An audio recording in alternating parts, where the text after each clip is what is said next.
escucho bien? Perfecto. Voy a aprovechar el anuncio que daba nuestro hermano Gus, fue mi culpa, no lo avisé antes, para también invitarlos. Vamos a tener justo el fin de semana siguiente la conferencia anual de jóvenes, ahí en la Iglesia de la Gracia también, Contracorriente se va a llamar. Entonces, si ustedes se sienten jóvenes o tienen jóvenes, son bienvenidos para el 1 de noviembre, ahí en la Iglesia de la Gracia a las 10 de la mañana. Cualquier informe también ya está en la página o nos pueden mandar mensajito. Vamos a empezar orando, hermanos. Señor, te damos infinitas gracias por la iglesia que tú has construido y has puesto en unidad delante de ti y has creado a través de ella un solo cuerpo bajo un mismo Rey, un Señor que eres tú, nuestro Señor Jesucristo, y has conquistado para nosotros dones que nos esfuerzan para seguir sumando en la iglesia, para que crezcamos en ti. Padre, gracias por el bendito regalo que es tu cuerpo, tu iglesia, y gracias por la unidad que has puesto en ella. Padre, ayúdanos a estudiar el día de hoy este pasaje y ser fieles en proclamarlo, pero sobre todo que nos transforme, Padre. Quita todo estorbo que hay en nosotros que evita que seamos transformados. Que la palabra hoy nos cambie, pues te lo rogamos en Cristo. Amén. Hermanos, acompáñenme ahí a Efesios 4, versículos 1 al 16. Vamos a leer Efesios 4, 1 al 16.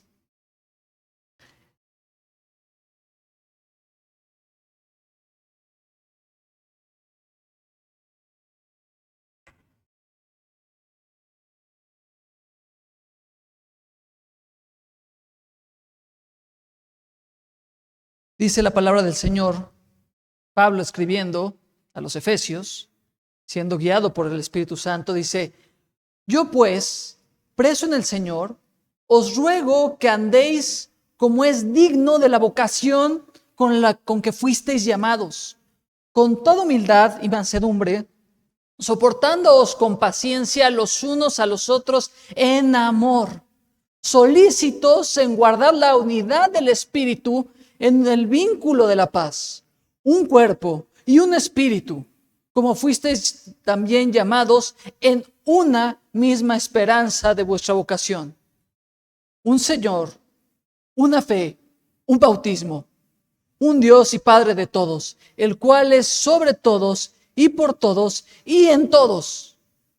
Pero a cada uno de nosotros fue dada la gracia conforme a la medida del don de Cristo, por la cual dice: subiendo a lo alto, llevó cautiva la cautividad y dio dones a los hombres. Y eso de que subió, ¿qué es? Sino que también había descendido primero a las partes más bajas de la tierra. El que descendió es el mismo que también subió por encima de todos los cielos para llenarlo todo.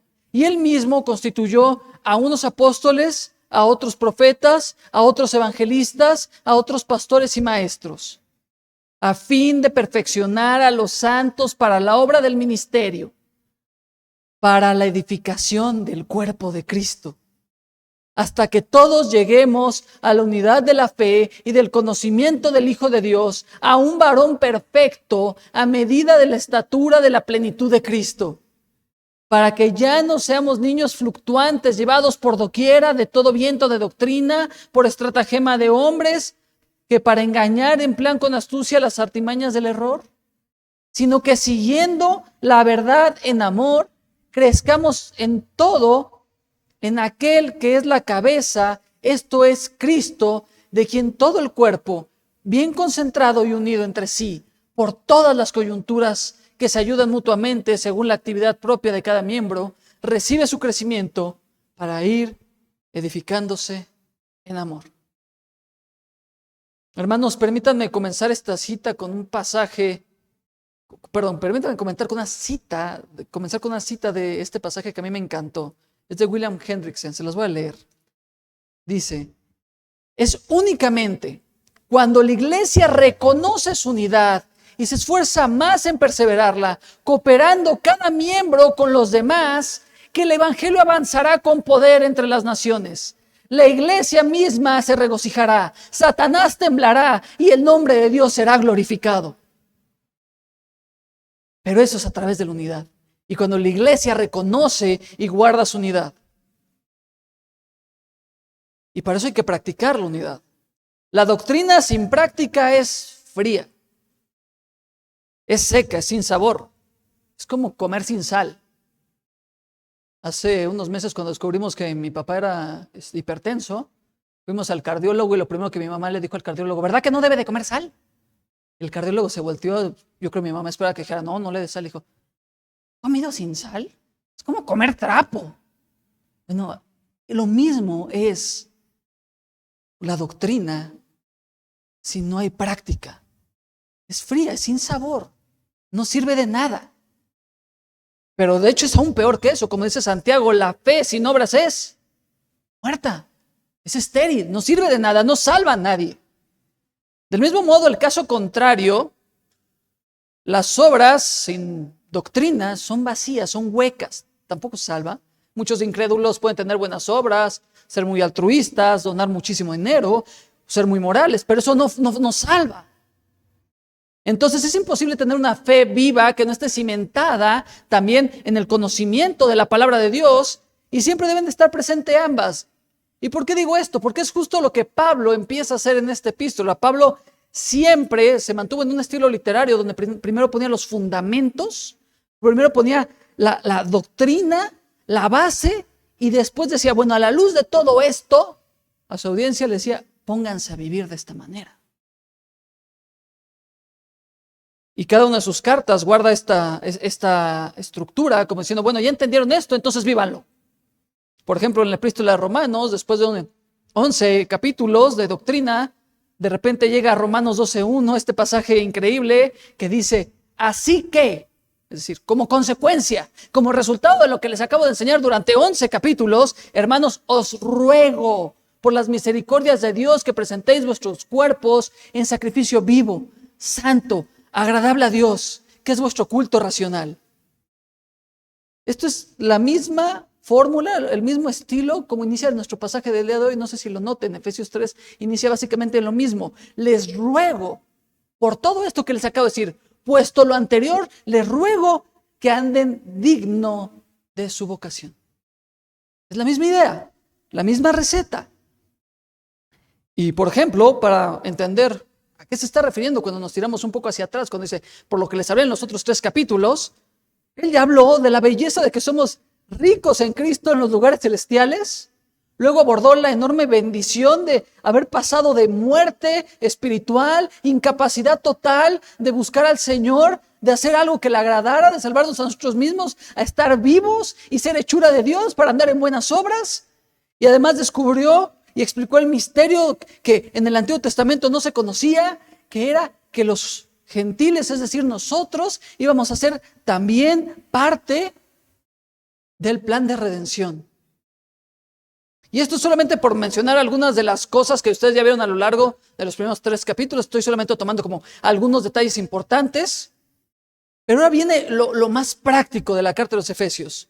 Y ahora es como si nos dijera: ok, vivamos de un modo que se refleje lo que acabamos de aprender 3 capítulos atrás de la carta.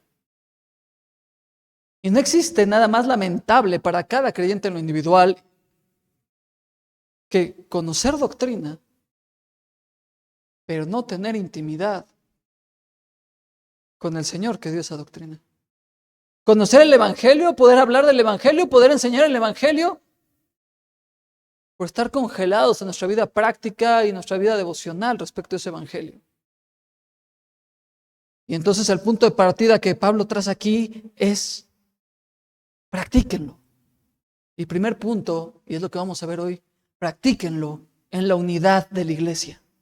Practíquenlo en preservar la unidad de la iglesia. Dejen a un lado sus diferencias, dejen a un lado sus preferencias, dejen a un lado sus opiniones.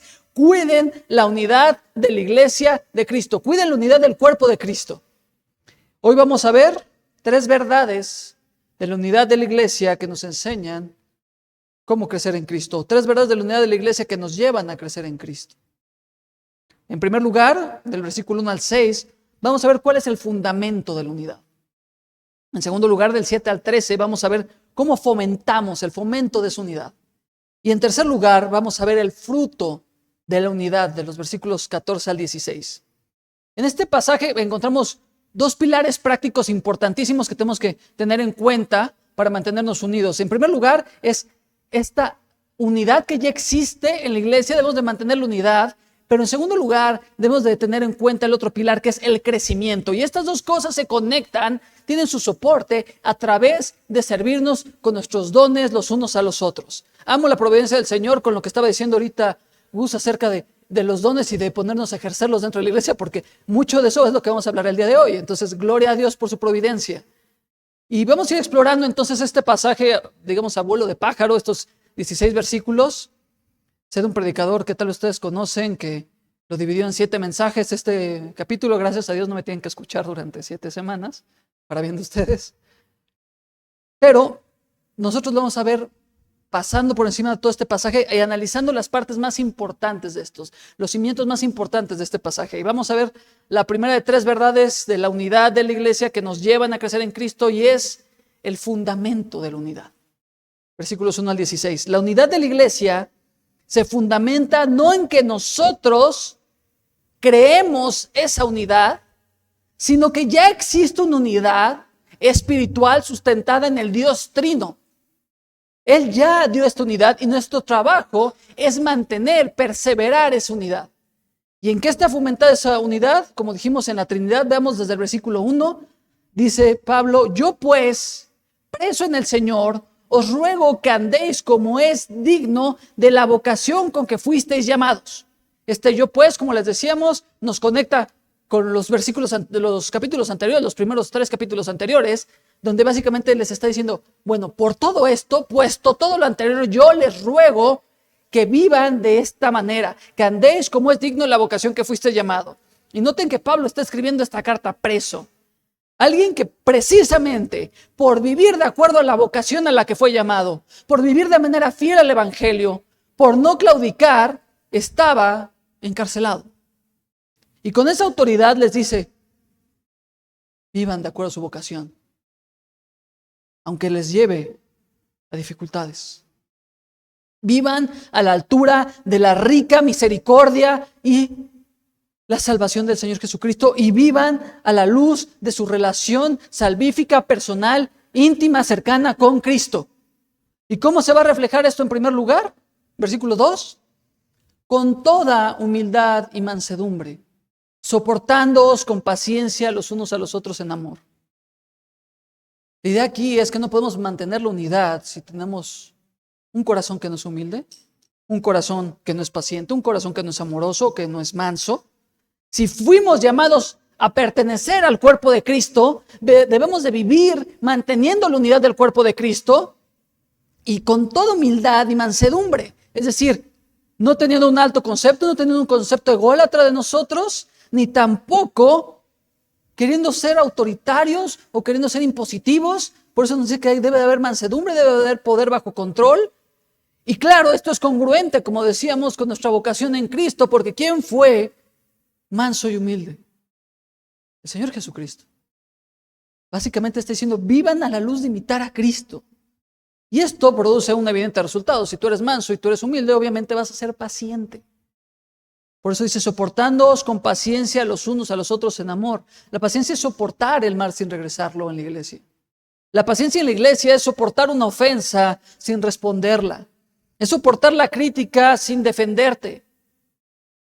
Algo imposible de hacer si no nos regimos también bajo el amor. Bajo amar a la iglesia. Por eso nos dice que la paciencia unos a los otros se da en amor.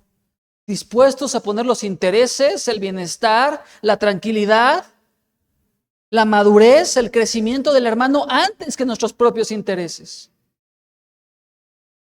Piensen solamente en la mezcla de personas que habría en la iglesia primitiva, no solo aquí en Éfeso. Piensen en las primeras iglesias a las que se escriben estas epístolas.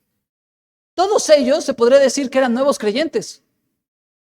Básicamente eran iglesias compuestas no de generaciones de creyentes, no de personas que dicen, bueno, mi abuelo era creyente, luego mi papá lo fue, luego yo lo fui. No, básicamente estabas trayendo a todos los paganos del mundo antiguo y algunos judíos que estaban impregnados también de muchas cosas, muchas tradiciones y muchas apariencias que tenían que quitar.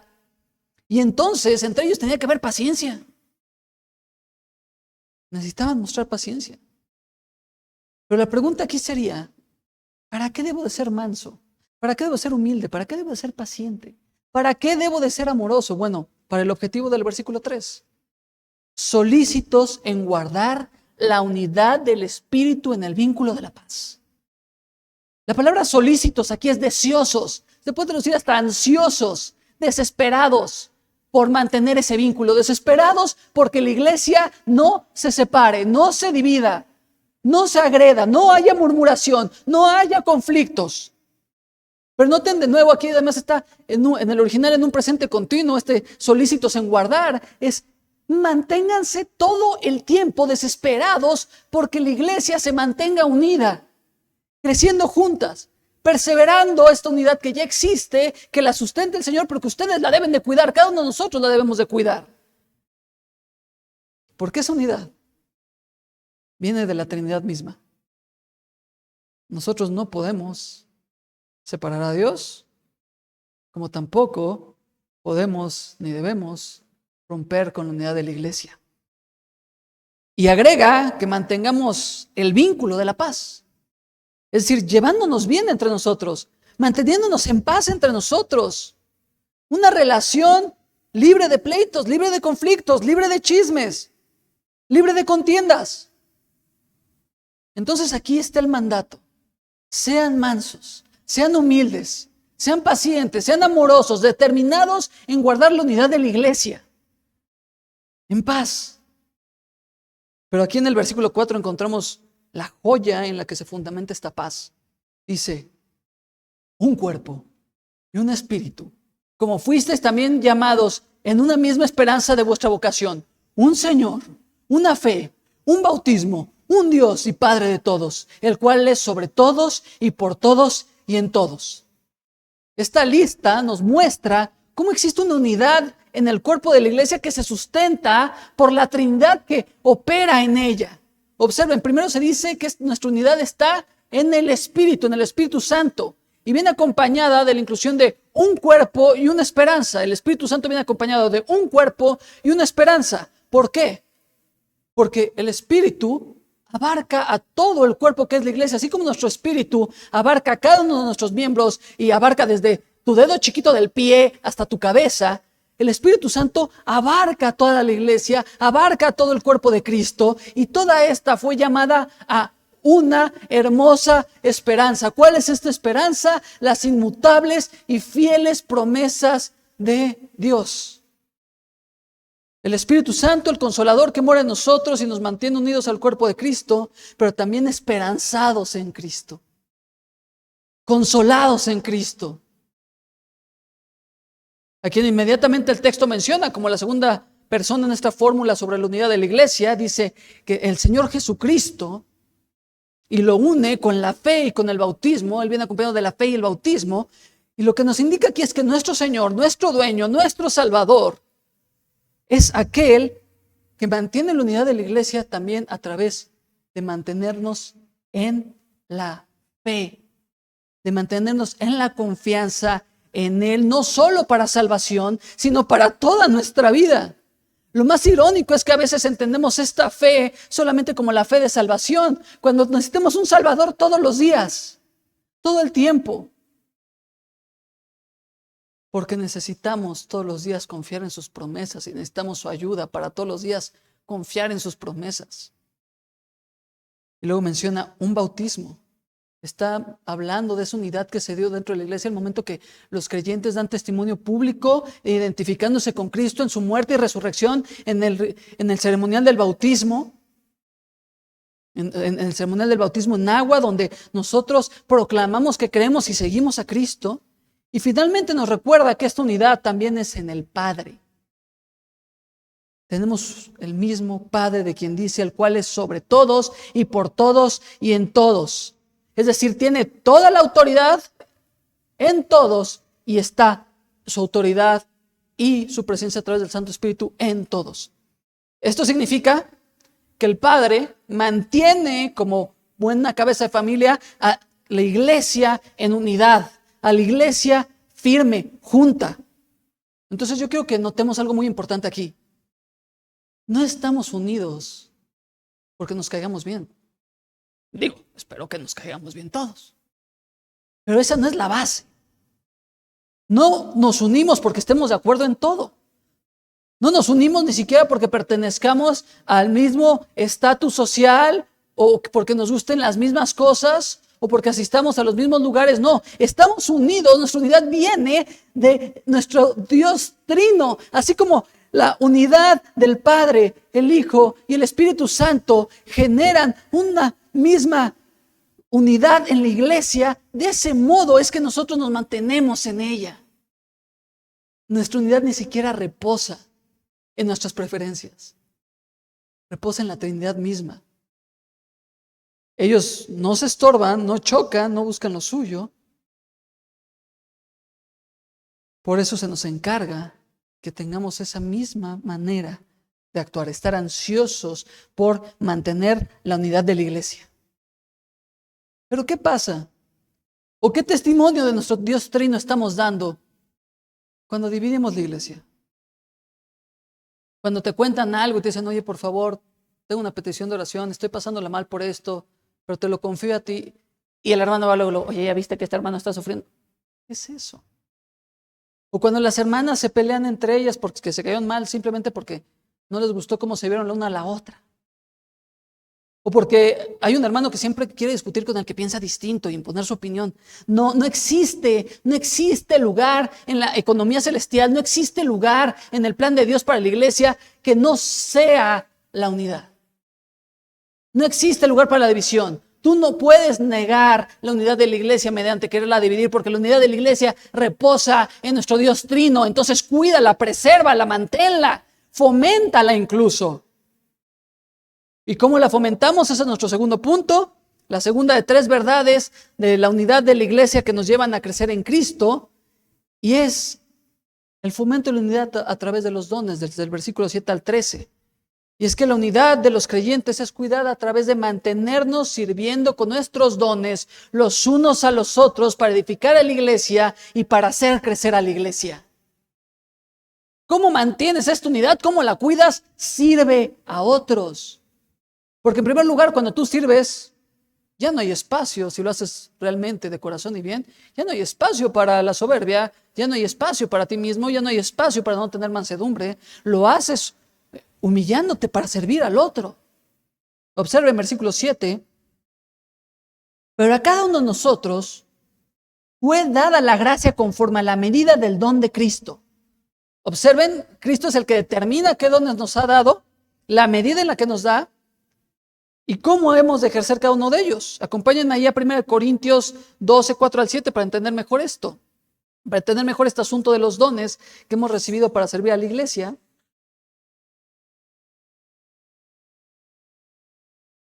1 Corintios 12, 4 al 7.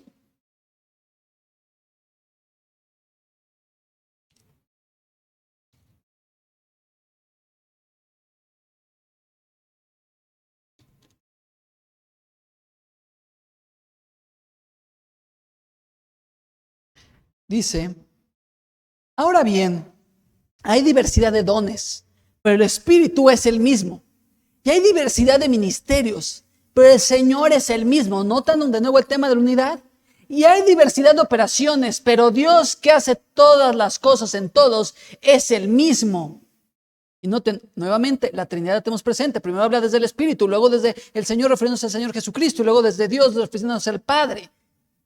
De nuevo, es un pasaje paralelo que nos ilustra cómo los dones son repartidos por la Trinidad. Dice, pero a cada uno les dada la manifestación del Espíritu para provecho. ¿Para provecho de quién? De la iglesia. Como vemos, tenemos esta diversidad de dones que Cristo nos dio en su gracia, pero que la Trinidad mantiene en esta unidad de la iglesia. Y entonces los dones no generan desunión, sino que los dones generan lo contrario, generan unión. Y aunque haya diversidad de ellos, esto no los polariza, esto no nos divide, sino que nos hace encajar, nos hace poder ponernos al servicio de los demás, sin que nada estemos chocando. En el momento que alguien piensa que su don está chocando con el del otro, tenemos un problema. Uno de los dos está equivocado. Seguramente el que piensa que está chocando con el otro, pero bueno, casos hay muchos. Si quieres hacer las cosas de una manera correcta en la iglesia, para mantener la unidad, enfócate en esto, en que tus dones se ejerzan de la manera correcta, sirviendo a la iglesia en humildad, en mansedumbre, en amor, en paciencia, buscando la paz. Pero si con tus dones tú eres de aquellos que se ensoberbece por ser visto, ya vamos mal, ya hay un problema. O si con tus dones eres de aquellos que dices, no, pero pues igual es bien poco lo que aporto, no sirve nada, mejor no sirvo, también vamos mal. Pero aquí lo que está enseñando el pasaje es que debe de ser con humildad, debe ser con mansedumbre. Por eso, todo ejercicio de los dones debe ser hecho desde buscar el beneficio de la iglesia en humildad.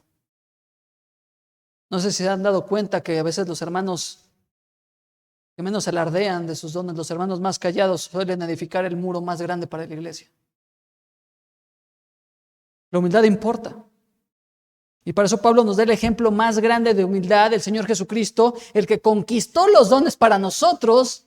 Él se humilló para tener esa conquista. Y este es un pasaje bellísimo, véanlo, de ahí del versículo 8 al 10, es increíble. Dice, por lo cual dice, subiendo a lo alto, llevó cautiva la cautividad y dio dones a los hombres.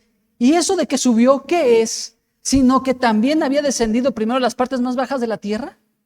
El que descendió es el mismo que también subió por encima de todos los cielos para llenarlo todo. ¿Qué significa este pasaje? Bueno, primero nos dice que esto ya estaba escrito y se está refiriendo al Salmo 68, 18, donde se anuncia que la victoria del Mesías desde el Antiguo Testamento sería para bajar, descender, a llevar perfecto cumplimiento de su plan redentor, conquistar, vencer, derrotar a los enemigos y llevarse a la cautividad que embargaba al hombre y volvería al cielo con el botín de guerra. Solo que aquí se amplía más la idea. Y nos está diciendo que el Salvador conquistaría la cautividad y tendría este botín, tendría estos despojos como alguien que gana una guerra para luego dárnoslo a nosotros. ¿Cuál es el botín? Los dones. Los dones. La imagen de estos versículos evocaría en la mente de los oyentes a un conquistador romano, un emperador romano, que dejaría la comodidad de Roma, la comodidad de su palacio para ir a una tierra lejana, a combatir a las tribus que ellos llamaban bárbaros, y volvería, después de haber conquistado, después de haber derrotado, como el rey triunfante, siendo exaltado, siendo vitoreado por las calles de Roma, como solían hacer en ese entonces. Recuerden, Pablo está escribiendo esta carta desde Roma. Entonces sería una imagen fácil de evocar para ellos. Pero eso es lo que literalmente hizo Cristo de una forma celestial, en proporciones universales, infinitas, para que al volver no solo fuéramos libres de la esclavitud del pecado, sino equipados con los dones, recibiendo lo que Él conquistó para nosotros. Él, como Dios eterno, se humilló y el Señor de los ejércitos descendió, dejó su trono celestial para pelear en una tierra dominada por el pecado, esclavizada por el pecado, entregada a la esclavitud, y conquistó el pecado, conquistó la muerte que nos tenía cautivos. Y ahora, como botín de victoria, desde su trono, Él nos regala, nos derrama los dones a través de su Santo Espíritu. ¿Esto no es acaso lo que enseñaba Isaías 53:12, 700 años atrás, que el Mesías haría con su pueblo que una vez que había conquistado? Y vean ahí a Isaías 53:12, donde dice, y con los fuertes repartirá los despojos. ¿No estaba ya esta promesa? Y así lo cumplió en Hechos 2, en el día de Pentecostés. Pero recuerden, ¿cómo es que Él ganó esta conquista? ¿Cómo Él ganó la gloria? Mediante la humillación más grande que ha existido y que existirá en la historia del universo. Mediante la humillación del Todopoderoso, del único digno, del único honorable, del único ser que importa, convirtiéndose en el Rey humillado, en el Creador humillado, que dio su vida a sus criaturas para que lo matasen. ¿Quieren una ilustración, un pasaje de esto? Vayan allá a Filipenses 2, 5 al 1. Para que recordemos cómo es que ganó esta enorme victoria para nosotros. Cómo es que Cristo conquistó y luego nos dotó de dones que Él había ya ganado como botín de su victoria, mediante una enorme, indescriptible humillación. Dice el versículo 5 de Filipenses 2, haya pues en vosotros este sentir que hubo también en Cristo Jesús, el cual, siendo en forma de Dios, no estimó el ser igual a Dios como cosa que aferrarse, sino que se despojó a sí mismo y tomando forma de siervo, hecho semejante a los hombres, y estando en la condición de hombre, se humilló a sí mismo, haciéndose obediente hasta la muerte y muerte de cruz. Ahí está la humillación, pero ¿cómo viene la victoria? Versículo 9, por lo cual Dios también lo exaltó hasta lo sumo y le dio un nombre que es sobre todo nombre, para que en el nombre de Jesús se doble toda rodilla de los que están en los cielos y en la tierra y debajo de la tierra, y toda lengua confiese que Jesucristo es el Señor, para la gloria de Dios Padre. Amén. Cristo venció, Cristo está sobre todo y todos, Cristo gobierna y Cristo se glorifica hoy a través de su iglesia que Él capacitó a través de repartirle los dones que Él conquistó para ellos. Y la unidad que Él ganó en la cruz para la iglesia, nos toca fomentarla a través de los dones que Él también ganó y nos otorgó. Los dones que tenemos cada uno de nosotros deben de fomentar la unidad. Por eso de nuevo se tienen que hacer humildemente. No para vitorearnos nosotros, no para sentir que estamos cumpliendo.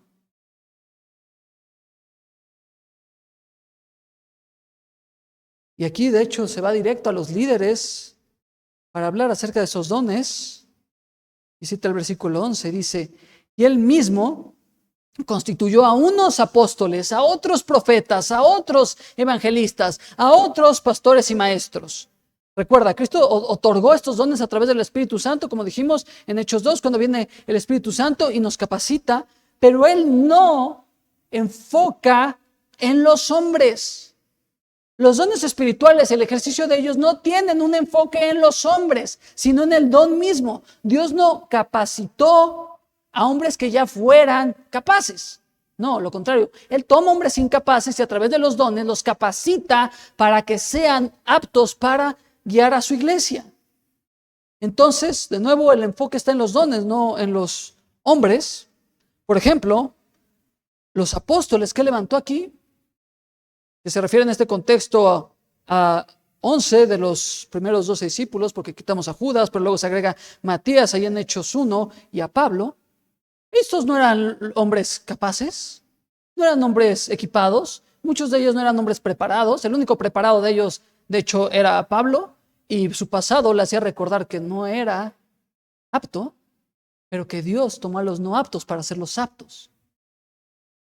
Luego, refiriéndose a los profetas, bueno, en este momento histórico ustedes recordarán que aún se estaba dando revelación milagrosa por parte de Dios, que se estaba sentando la revelación que iba a terminar siendo el canon del Nuevo Testamento que tenemos hoy, un don que nosotros aseguramos y creemos que cesó una vez que se cerró el canon, que ya se puso ese fundamento. Y por otro lado, se nos dice que también Cristo entregó el don de evangelistas. Todos nosotros debemos de hacer evangelismo, ¿no es así? La gran comisión es para todos. Pero aquí hablamos de personas que tienen ese don de ir a más lugares sin temor a desarraigarse donde están, de seguir avanzando prácticamente en ese entonces como absolutos nómadas, compartiendo el evangelio, sembrando iglesias, llevando a todos los extremos de la tierra el evangelio. Era a lo que se refería aquí Pablo. Y luego concluye con pastores y maestros como una unidad, como un mismo oficio, un mismo don, pastores y maestros, creyentes que guiaban y alentaban y pastoreaban, como al día de hoy, al pueblo de Dios. Entonces nos podemos hacer la pregunta, bueno, ¿y cómo aplican estos dones hoy a la iglesia? Bueno, seguimos lo escrito por los apóstoles, lo tienen en sus Biblias. Los ancianos en las iglesias aún proclaman en muchos lados con fidelidad lo que dijo el Señor y quedó plasmado en las Escrituras. El evangelismo nunca ha podido ser frenado en todo el mundo, nunca lo han podido detener. Y seguimos teniendo pastores y maestros que enseñan fielmente la palabra de Dios. Amén por eso. Pero también la congregación en la unidad de la iglesia de la que estamos hablando aquí atiende, responde e impulsa esos dones y esos liderazgos para animarlos, orar por ellos, apoyarlos y muchas veces someterse a su dirección. Deberían de ser más veces, por eso dije muchas, no todas. Y déjenme decirles algo, también muchos de los que hoy son ovejas, algún día serán líderes. Y la congregación una congregación rara vez, va a llegar más lejos y va a crecer más de lo que su líder pone como estándar en su propia vida. Entonces debemos de estar fomentando nuestros dones, ocupando nuestros dones y dejándonos ministrar por los dones de otros para así mantener el vínculo, fomentar la unidad de la iglesia y no dividirla. Versículo 12 dice, a fin de perfeccionar a los santos para la obra del ministerio, para la edificación del cuerpo de Cristo. Noten el objetivo, para que la iglesia se edifique. Para que el cuerpo de Cristo se edifique. Déjenme hacerles una pregunta. ¿Cristo podría edificar sin nuestra ayuda a la iglesia? Claro, por supuesto. Es más, Él evita que las puertas del Hades prevalezcan contra nosotros, precisamente porque nos sustenta. Pero Él decidió utilizar a hombres con los dones que Él ya les dio para mantener esta unidad y para edificar a la iglesia. El resultado es suyo, la gloria es suya. Él solamente utiliza como instrumentos a los creyentes. Pero noten además que aquí hay una continuidad en el versículo 12.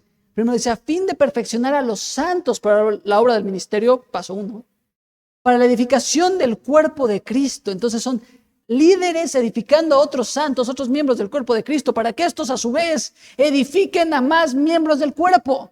Hay una continuidad, no se quedan los líderes, se pasa a cada creyente y luego cada creyente sigue edificando. La idea es que cada santo, cada cristiano ejercerá sus dones, aunque no sea algunos de los aquí listados, alguno de sus dones para edificar a la siguiente generación de creyentes.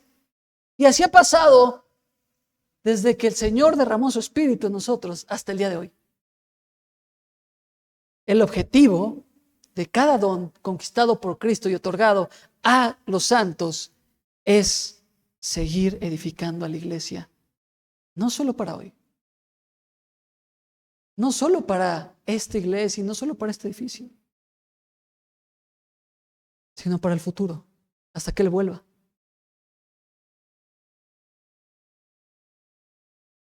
Hermano, tú no sabes cómo una oración tuya puede levantar a otro hermano o alejarlo de pecar. Tú no sabes cómo un consejo tuyo puede ayudar a una pareja que está pasando por dificultades. Tú no sabes cómo un simple comentario tuyo puede levantar el ánimo de tu hermano. Tú no sabes cómo una palmadita en la espalda de un joven puede un día hacerlo un instrumento útil para la iglesia. Alguien que tal vez en ese momento no sabía cómo enfrentar la vida. Y luego él sirva a la iglesia. Pero confiamos. Confiamos en que Cristo hace esto a través de los santos y a través de los dones que les dio a ellos. A través del cuerpo de Cristo. Y noten de nuevo, esta es una tarea que nunca acaba. Mientras la iglesia esté en la tierra, no va a acabar. Versículo 13. hasta que todos lleguemos a la unidad de la fe y del conocimiento del Hijo de Dios, a un varón perfecto, a la medida de la estatura de la plenitud de Cristo. No solamente es continua, es colectiva.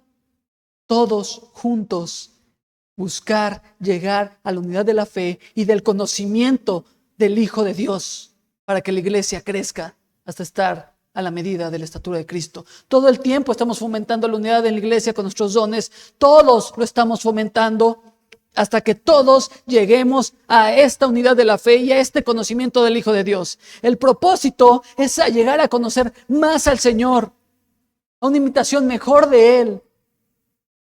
Y hago un énfasis aquí. Un conocimiento personal del Señor, no teórico. El conocimiento del Hijo de Dios del que se habla aquí no es solamente que sepan que Cristo vino y murió por nosotros. No es solamente que sepamos que existe un Salvador. Es que nosotros conozcamos al Salvador. Es que nosotros vivamos unidos al Salvador. Es que nosotros tengamos comunión con el Salvador, intimidad con el Salvador. ¿Para qué? Para que lleguemos a la madurez de la altura, el conocimiento del Señor Jesucristo, el Hijo de Dios. El crecimiento que se está buscando aquí, como dices, a un varón perfecto. La frase un varón perfecto habla un hombre completo, un hombre bien formado, un hombre completamente desarrollado y funcional, maduro. Pero aquí lo compara a la medida de la estatura de la plenitud de Cristo. La iglesia debe de ser edificada pensando en que los creyentes terminen siendo maduros en Cristo, parecidos a Cristo, imitando a Cristo, no flaqueando, no tambaleándose en la vida, no deficientes, no cojeando en su vida de fe. Claro, todos tenemos pruebas, todos tenemos cargas, no siempre es fácil la vida. Pero aquí nos habla de alguien que crezca al punto que la logra enfrentar imitando a Cristo, al grado de que se parezca a Cristo. Y claro, nuevamente en el contexto del pasaje, esto es para fomentar la unidad. ¿Quieres saber cómo evitas las divisiones en la iglesia? No seas ocioso con tus dones. Que tus dones sirvan para que alguien más crezca en Cristo. Que tus dones sirvan para que cuando ves una persona que no ha llegado a esta madurez, le impulses a ella. Porque una iglesia madura es una iglesia que se va a mantener unida. Una iglesia con miembros ociosos y perezosos no va a haber unidad, no va a crecer, no van a madurar. Una iglesia con miembros que se mantienen buscando servir con sus dones que Cristo conquistó para ellos a otros. Es una iglesia que va a crecer. No en número. Probablemente el Señor quiera eso, pero va más allá de eso. En madurez, en parecerse más a Cristo, siendo personas que saben vivir de manera fiel y funcional la vida cristiana.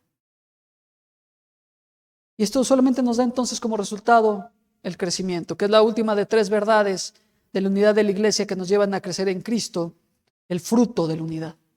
El fruto de la unidad, versículos 14 a 16. Si la iglesia está continua y colectivamente preocupada por guardar la unidad a través de ejercer los dones que Cristo conquistó para ellos, el resultado son vidas que se parecen a nuestro bendito Señor.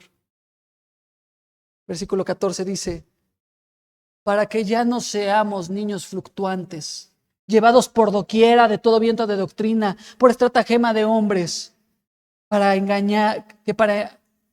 engañar emplean con astucia las artimañas del error.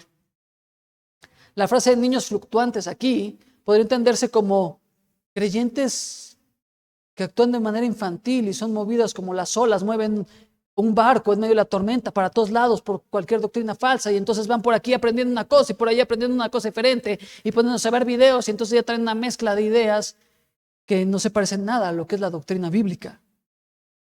Y es importante que Pablo mencione aquí la falsa doctrina. Recuerden simplemente dónde estaba, a quién estaba escribiendo. Él estaba en Roma, pero ¿a quién estaba escribiendo? A Éfeso. Y no sé si se acuerden, pero en Hechos encontramos a Éfeso como la ciudad capital del paganismo y del espiritismo y toda clase de creencias supersticiosas durante el primer siglo. Y eso era básicamente la capital del mundo antiguo de todo el espiritismo que encontramos y toda la superstición. ¿A qué grado había llegado? Bueno, en las escrituras encontramos ahí en Hechos que había judíos que en un disparate total de lo que venía siendo el judaísmo, se habían inclinado a llamarse a sí mismos exorcistas y estaban, según ellos, exorcizando ahí en Éfeso. Y a esto obviamente nos estaban ya violando la ley al decir que practicaban esto. Nos dice también que había tal grado de superstición y espiritismo en Éfeso que cuando Pablo llega y les comparte el evangelio y se transforman a Cristo, quemaron una fortuna en libros de magia. Es decir, estaba en la capital de donde encontrabas todas las herejías que pudieras tener a tu alcance. También además tenían a Diana de los Efesios como su deidad principal, un culto que promovía la inmoralidad sexual como parte de la adoración a esa deidad. Es decir, en Éfeso había 1000 vientos de doctrinas, 1000 trampas de hombres, 1000 herejes, 1000 supersticiones, 1000 cosas que te podían engañar. Y ellos lo que no debían de hacer era dejarse distraer por nada de eso. Yo pienso que no debe ser nada diferente de lo que actualmente vivimos en México, ¿es cierto?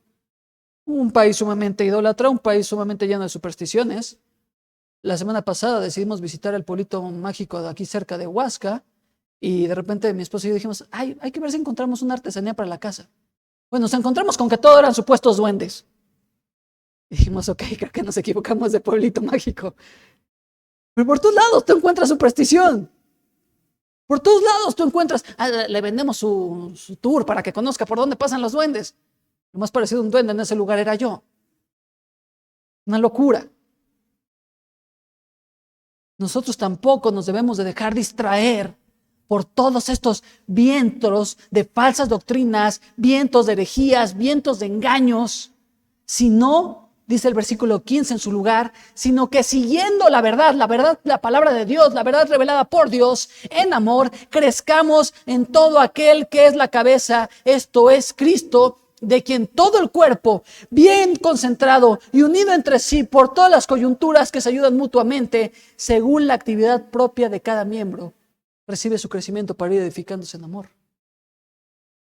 Entonces recuerden los dos pilares importantes de este pasaje, la unidad y el crecimiento.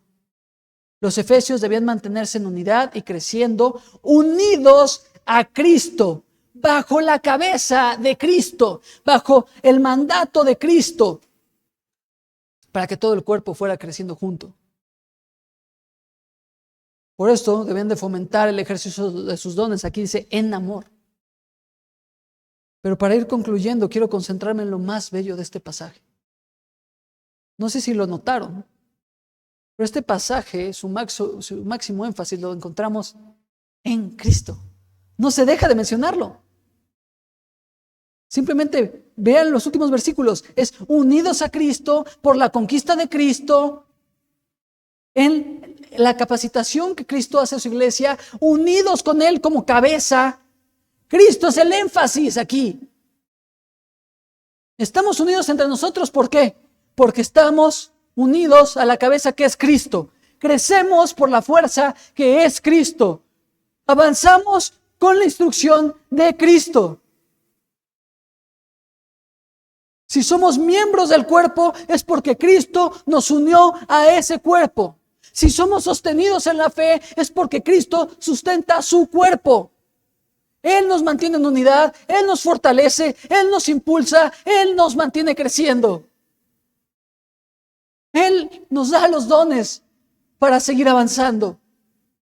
¿Quieres saber cómo mantenerte en unidad en la iglesia, creciendo tus dones de manera correcta? ¿Y quieres saber cómo creces en la fe? Escucha. Y escucha bien. Quédate al menos con esto del día de hoy. Hazlo unido a Cristo.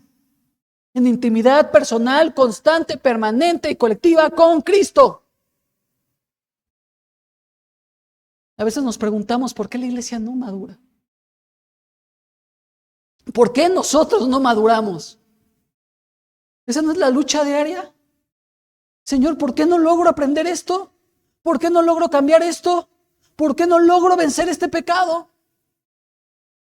¿Por qué no logro dejar de batallar contra esta área de mi vida? Es porque solamente hay crecimiento unidos a Cristo. Él lo dijo, separados de mí, nada podéis hacer. Y cuando dijo nada es nada, hermanos. Pregúntate, ¿cómo está la unidad? ¿Cómo está el conocimiento y la plenitud de tu relación con Cristo? Porque donde hay una iglesia que está sufriendo en no mantener la unidad y la tiene divisiones, hay hermanos que o no ejercen sus dones o los ejercen mal, porque el objetivo no está siendo crecer en Cristo ni estar unidos a Cristo. Pero en él hay victoria, ¿no, hermanos? Él ya conquistó. Él ya llevó cautiva la cautividad. Él ya nos unió. Y Él nos hará crecer. Porque aquel que empezó en nosotros la buena obra es fiel y la perfeccionará hasta el día de Jesucristo. Amén. Padre bendito, gracias. Gracias por tu cuerpo que es la iglesia. Gracias porque tú, cuando nos salvaste, no nos dejaste solos y estableciste tu cuerpo y no nos dejaste huérfanos, sino que equipaste ese cuerpo a través del Espíritu Santo, el Consolador. Gracias porque tú sustentas esa unidad a través de la perfecta Trinidad. Gracias porque nosotros solamente somos responsables con tu capacitación de los dones que tú conquistaste para nosotros de mantenerla unida. Pero sobre todo gracias porque no nos dejaste a nuestra suerte a ver cómo crecíamos, a ver cómo nos parecíamos más a ti, a ver cómo enfrentábamos un mundo difícil, un mundo supersticioso, un mundo lleno de idiosincrasias que nos distraen de ti, un mundo lleno de 1000 ideas que nos separan de ti. Tú no nos dejaste solos en eso, sino que estableciste tu iglesia, le diste tu espíritu, diste dones para poder seguir creciendo y madurando hasta que seamos completos en la madurez que se asemeje a Cristo y que imita a Cristo. Y gracias porque tú eres el que hace esto en todos y en todos nosotros. Bendito seas tu Padre. Te alabamos y te bendecimos.